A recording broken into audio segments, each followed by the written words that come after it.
Oui, la troisième dimension du modèle qu'on propose dans l'ouvrage, c'est ce qu'on appelle la dimension du style. Hey, Larry David. huh? That's great. Never had a wing before. I know. That's pretty good. Yeah. Pretty good. It's your night to shine. Yeah. Yeah, it's great.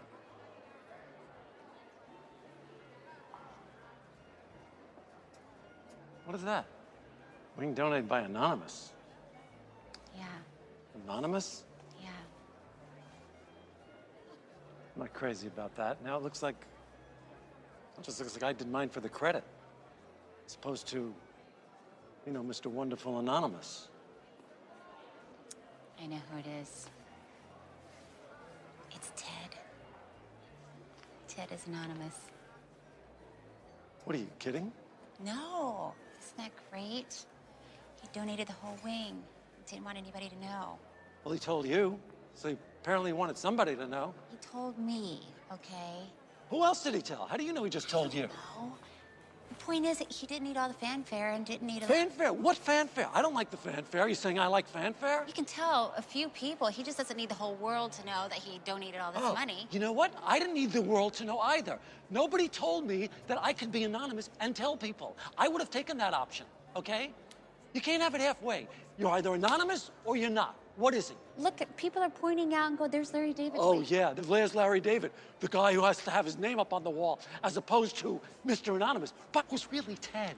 I'm proud of you. Anonymous. It's fake philanthropy, and it's faux anonymity. What do you think about that?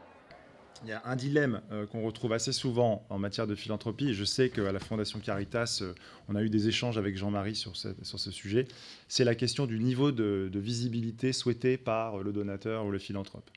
Là aussi, on va prendre des exemples extrêmes pour vous montrer l'étendue des possibles. Certaines personnes, comme Chuck Finney, souhaitent être complètement anonymes. Refusent finalement que leur nom apparaisse même dans les petits listings de remerciements.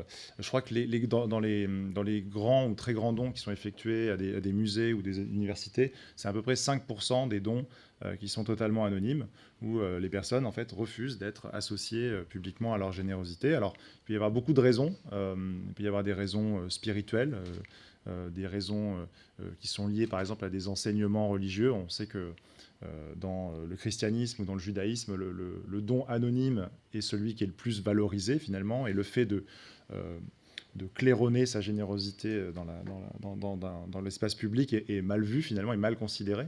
Il y a des enseignements très clairs là-dessus dans les Écritures.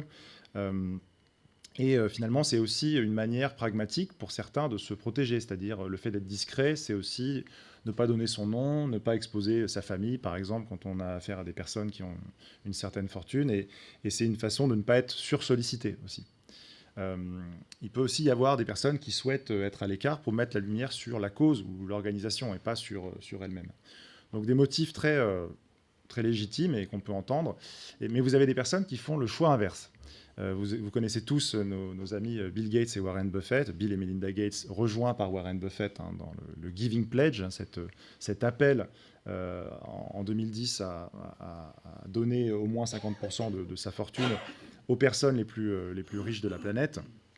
Là, on a une dynamique inverse, c'est-à-dire que Bill et Melinda Gates et Warren Buffett ont utilisé finalement leur célébrité ou la tribune qu'ils pouvaient avoir pour encourager les autres à donner et pour faire savoir qu'elles étaient elles-mêmes très engagées en communiquant sur les sommes données, en mettant leur nom dans la fondation et en invitant les autres à faire de même.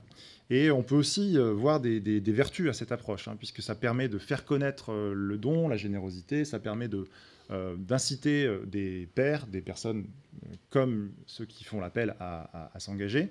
On a une initiative assez proche en France récemment avec Changer par le don, vous avez peut-être entendu parler de cette initiative, qui veut aussi engager les personnes à, je crois, donner 10% de leurs revenus ou leur patrimoine à des causes d'intérêt général.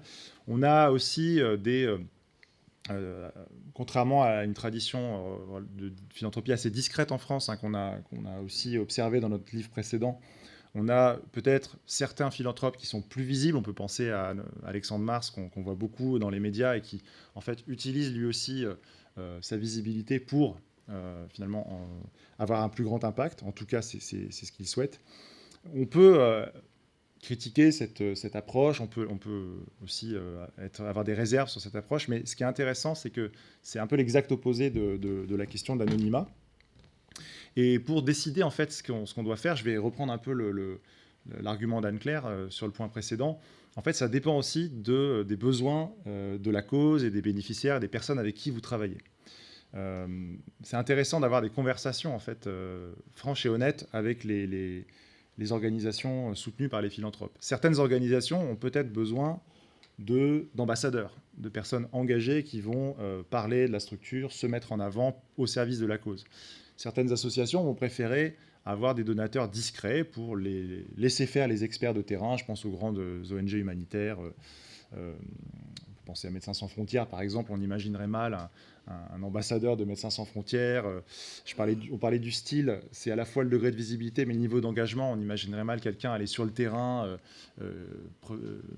aider les médecins sur les terrains, par exemple, du virus Ebola. Enfin, ça paraît complètement décalé avec les attentes et les besoins de la structure.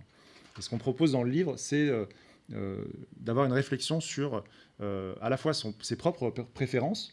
Quel est le style que je préfère? Est-ce que c'est un style visible, discret? Est-ce que c'est un style engagé? Je sais qu'un certain nombre d'entre vous, à la Fondation Caritas, vous allez sur le terrain, vous rencontrez les associations, vous allez directement auprès des bénéficiaires.